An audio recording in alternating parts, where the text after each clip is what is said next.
Hello and welcome to the First Impressions podcast. I'm your host Martin McKay, and along with my friend Chris John Riley, we record the official podcast for the Forum of Incident Response and Security Teams.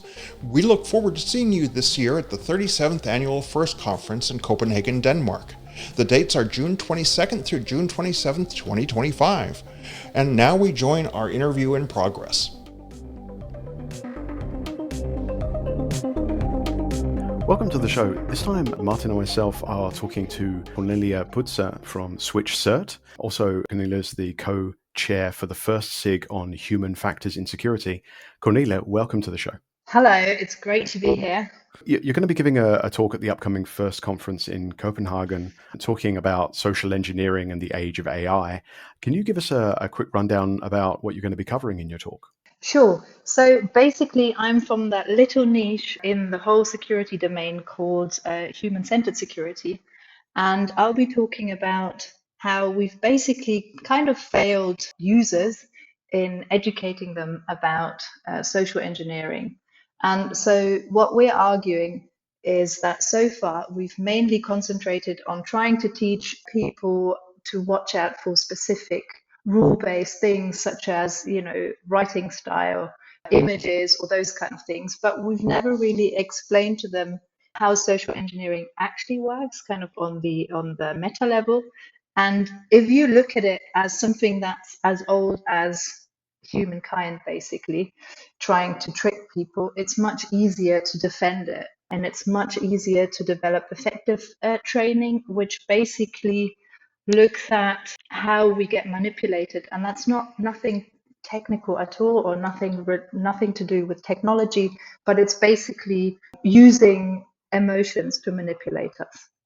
So you're saying that all along we've been teaching people to just use the purely mechanical types of controls and understanding of phishing, not the actual psychology behind it? Pretty much that. So if you look at a lot of the training, and I mean, we've been doing security awareness for a long time, right? I think we're going back, I don't know, probably 20 years maybe.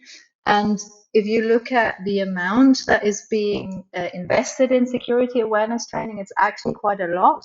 And if we then look at how how the human factor still remains the biggest threat, there's really only one way of saying maybe we haven't, approached this in the best way.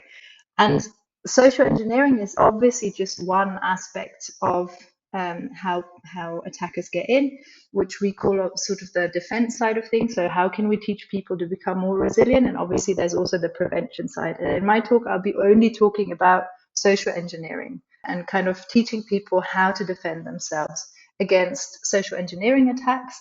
And by that, I really mean all forms of social engineering. That's another thing that we see in training a lot, that we have, an e-learning on phishing, then we have one on smishing, on vishing, on whatever the term is. Usually it's a technical term that we use in the security domain, but that doesn't really speak to people. Because in the end, what criminals are doing is they're manipulating our emotions, right? So the classic thing is authority, for example.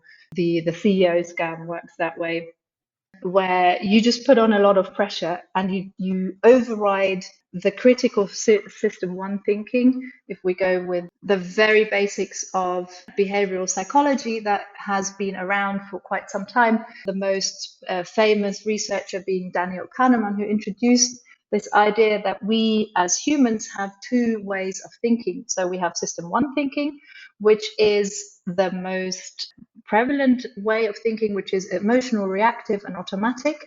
All of us think in this system most of the time because it's very energy efficient, and our brains need a lot of energy to function. And when we kind of go into the rational and deliberate thinking, it's called system two thinking. So usually when we do something that we do all the time, we are in system one thinking. So think about it. How many times a day do you have to click on a link? Hundreds of times, right? Usually. And usually there's nothing wrong with it. So it's kind of, we usually have an automatic response to it. And the problem is that sometimes we need to be able to go into the system two thinking to actually even be rational and deliberate.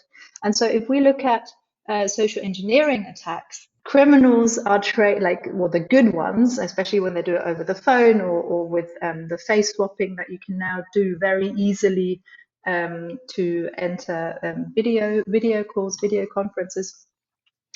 They are trained to really go full on on the emotions. So they exploit your emotive responses to urgency, fear, or excitement.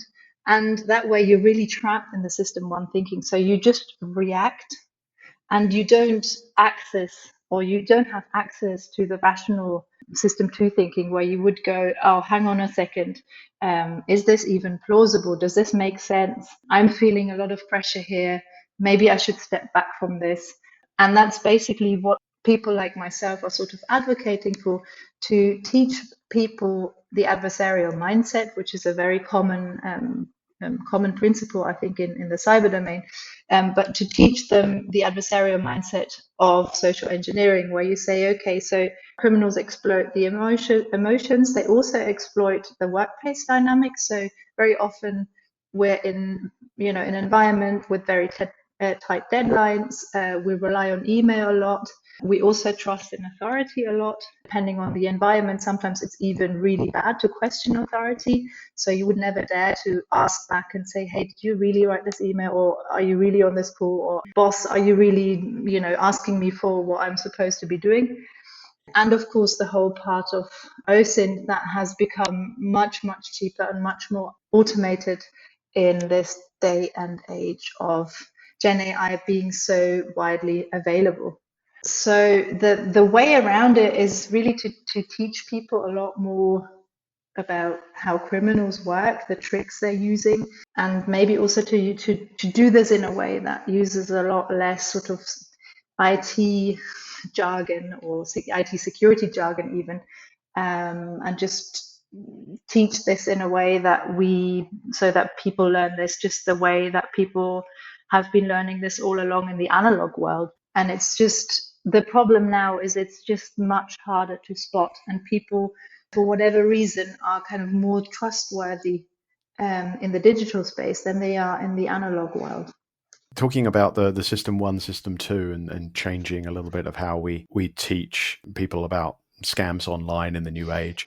When you train people to understand how these attacks work, does it change their system one thinking? Or is there still this gap between system one reactionary and system two? It seems more like training would help them when they hit their system two, where they actually take a step back and think, wait a minute, is this real? Are we actually going to change people's system one immediate reactions? So that's a really good point. So basically what we have to teach people to so that they understand that they can switch from system two thinking into system one. So there are things in mindfulness techniques where you have, for example, a method that is called the stop method, where you basically pause and breathe. And it's literally, breathing is the most effective way to kind of breathe out. And if there's someone on the phone shouting at you, to literally say, hey, sorry, I need to call you back. Give me your number. I'll call you back. I just need to quickly step away or whatever. And that way you literally have the time to breathe, calm down, and check your emotions. And if you realize that you're really agitated, then it's probably a good way to basically either do some more breathing exercises or to just kind of literally give yourself 5 or 10 minutes, because there's nothing as urgent where you can't have 5 or 10 minutes kind of to take time to think about it.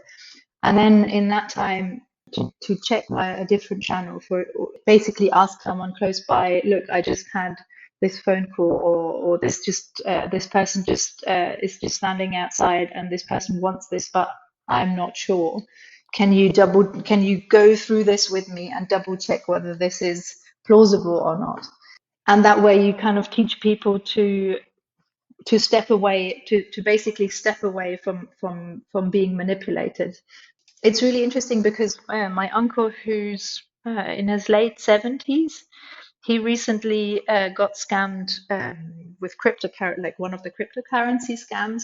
And it was really interesting because he didn't tell me about this. I just found out because he was visiting me, and suddenly he was just on a really strange phone call.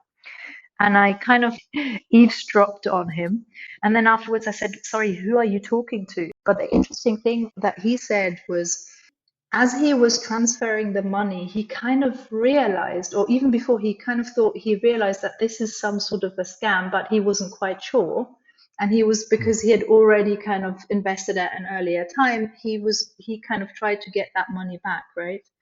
Yeah. So, and I think this is really, really interesting because he had a gut feeling that there's something wrong, but he didn't have the training to basically say, if you have that gut feeling, you immediately stop interacting with that person, because that person is really professional in getting you to do exactly what you want them to do.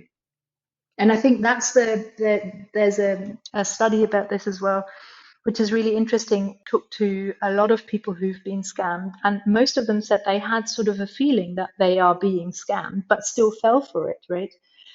And I think it's because we just can't react in that moment, because we kind of have that hope and we kind of think, okay, but there is a slight chance of getting the money.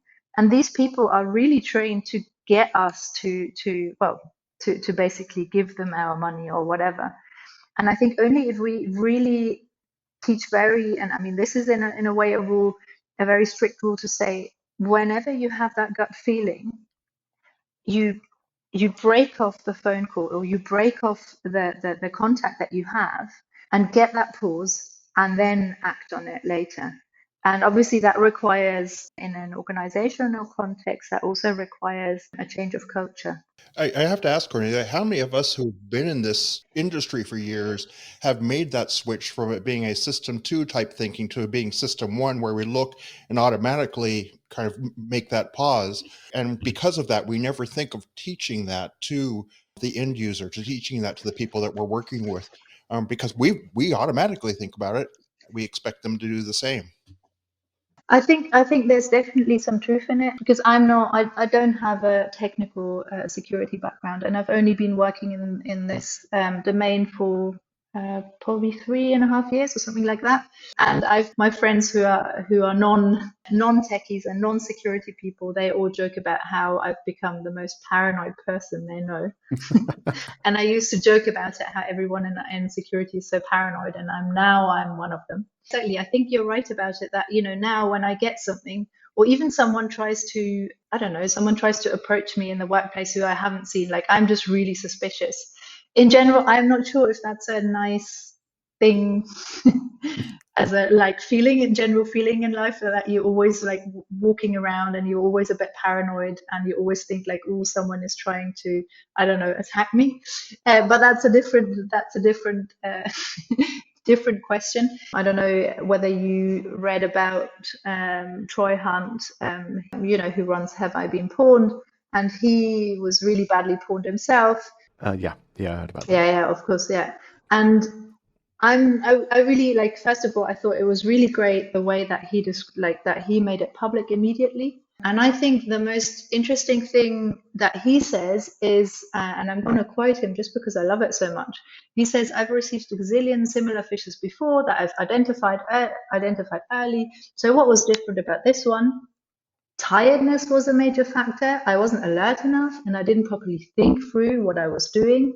He basically says, well, we all have moments of weakness, and if the fish times just perfectly with that, well, here we are, right? This is another factor that we don't address in our training. We need to create habits that stop us from inattentively interacting with email. And the second part is, we should also really stop making people feel ashamed about clicking on a link. We really have to change as like security professionals about how we interact with people who have made that mistake, because everyone can make that mistake and they're not stupid. It's just, we've been busy or we've been duped because this is how our brain works. Our brain is not made to look at every single email. If we have to respond to 300, 400 emails per day, all coming from external different sources, there's no way that, we can actually look at every single link in detail to check whether there's typo squatting or not. That's just unrealistic, I think. Responding to 300 or 400 emails a day is as purgatory, as far as I'm concerned. But this sounds yeah. like it is. This sounds like part of the problem, right? Yeah, there is research on it, on the people who click and the demographics and stuff. And in the end, it really boils down to phishing is an attention problem rather than a knowledge one. In the end, we're actually all users, right? We're all interacting with computer systems. If they can't get to the conference and they want to find more information, is there somewhere where they can read up on your research and what you're going to be talking about? Yes, there is an article which was first published in German in Inside IT, and now it's available in English on our Switch website, which is basically the entire idea of the talk. Yeah, you still obviously have to come and listen to the talk because there are many more practical examples, and where I also link to the research that is being currently done in this field, because there is a growing body of what's called cyber mindfulness, which is really interesting, I think. The title is Resilience Against Social Engineering in the Age of AI, and it's on our switch.ch website, and you will find it there. Cornelia, thank you very much for taking the time to join us. We really appreciate it. There's lots more I'd love to talk to you about. Hopefully we can get the time to grab a drink at the conference and talk a little bit more about the AI elements of things and how that's inevitably making situations a little bit more difficult, I imagine. Thank you very much, Cornelia. Much appreciated. Thanks a lot. You've been listening to the First Impressions podcast, the official podcast for the Forum of Incident Response and Security Teams. We thank you for listening, and you can find out more at first.org, and we hope to see you in Copenhagen, Denmark, June 22nd through 27th. Thanks and goodbye.